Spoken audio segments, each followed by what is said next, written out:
යාපනීය district පාර්ලිමේන්තු මන්ත්‍රී රාමනාදන් අර්චුනා මහතාගේ මන්ත්‍රී ධූරය බලරහිත කිරීමේ නියෝගයක් නිකුත් කළ ලෙස ඉල්ලා ගොනු කර තිබෙන පෙත්සමක් විභාගය සඳහා අගෝස්තු මාස 31 වනදා කැඳවීමට අභ්‍යාචනාධිකරණය නියෝග කර තිබේ.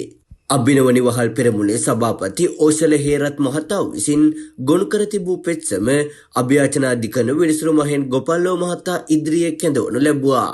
එහිදී පෙත්සම්කාර පාර්ශ්වය වෙනුවෙන් පෙනී සිටි නීතිඥ අශෝක් බරන් මහතා අධිකරණය හමුවේ කරුණු දක්වමින් මෙම පෙත්සම විභාගය සඳහා ඉතා ආසන්න දිනයක් ලබා දෙන ලෙස ඉල්ලා සිටි අතර වගඋත්තරකාර අර්චුනා මන්ත්‍රීවරයා වෙනුවෙන් පෙනී සිටි නීතිඥ සේනානි දයාරත්න මහතාද එම ඉල්ලීමට විරෝධය පළ නොකරන ලද්දී. ඒ අනුව අදාළ පෙත්සම පිළිබඳ විභාගය අගෝස්තු මාස 31 වනදා කැඳවීමට විනිසුරුවරයා නියෝග කර තිබේ.